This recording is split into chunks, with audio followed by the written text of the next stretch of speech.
Bra ব্যবসায়ী জুয়েল, তোর তো ব্যবসা মনে কর পকে গেছে। তুই বহুত কিছু সিরার চেষ্টা করতেছিস, পাইতেছিস না, এখন তুই পিছিয়ে লাগছস। তো তোর জন্য আমি আপাতত সহজটা বুঝাইতেছি, তোর বুঝতে সহজ হবে। তারপরে আমি তোরে কইতেছি, আগে এটা তুই দেখ, আপনি 8 লাখ টাকা বুঝান। আগে তুই এটা দেখ। আমি এসব টাকা চাই না, আমি কারো টাকা চাই না, আমার ট্রিটমেন্ট হবে না। আমি আল্লাহর কাছে যাবো, শুনোই ভালো করে আগে। আমি আল্লাহর কাছে চাইবো। আমি প্রয়োজনে সব টাকা মসজিদে দিয়ে দিব, কিন্তু প্রয়োজনে সব টাকা কই দিয়ে দিব জানোস? মসজিদে। যখন এই ভিডিও গুলো বানাইছে তুই তখন ব্রা বেচতেছিলি, বুঝছস?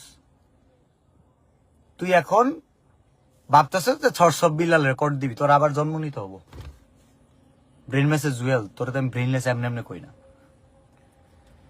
তোর আবার জন্ম নিতে হইব। ও বলছে কি প্রয়োজনে টাকা মসজিদে দিয়ে দিব, বুঝছস? সে তার সন্তানের জন্য চাইছে। দেখ, আমি আল্লাহর কাছে যাবো, আমি আল্লাহর কাছে শোন আগে।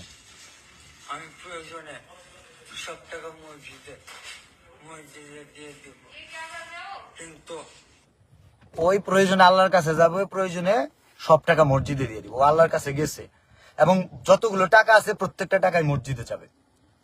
আর তুই যে কইলি যে ওর পরিবারের কাছে দিতে হবো, তাহলে তুই কি জানি ছিড়বি আগামী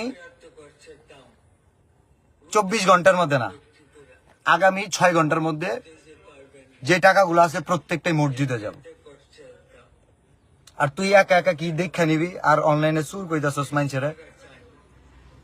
ভাই তুই আসলে ডলা খাস নাই, তুই যে পরিমাণ মানে মানুষের মধ্যেই বরস না ভাই। আরে বউ ব্যবসায়ী করে কথা গাবই কে সবাই কি মানুষ চিনে না। ওর ভাই তোর জন্য তোর বাপ মার কথা বউর লগে পায় না যে পুরুষ, ওই পুরুষ আবার অন্য জনের লগে লাগে। মানে তুই কেমনে রে ভাই? তোর ব্যবসা, শালার বউ এই যে ব্যবসায়ী যেটা করছিলাম তোর লাগা গেছিল, তো তো প্রমোশন করে তুই আমার প্রমোশন করছস।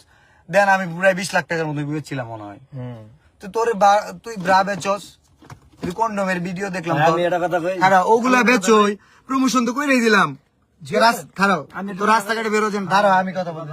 আমি একটু কইল তো জুয়েল, তোর আবার জন্ম নিতে হবো।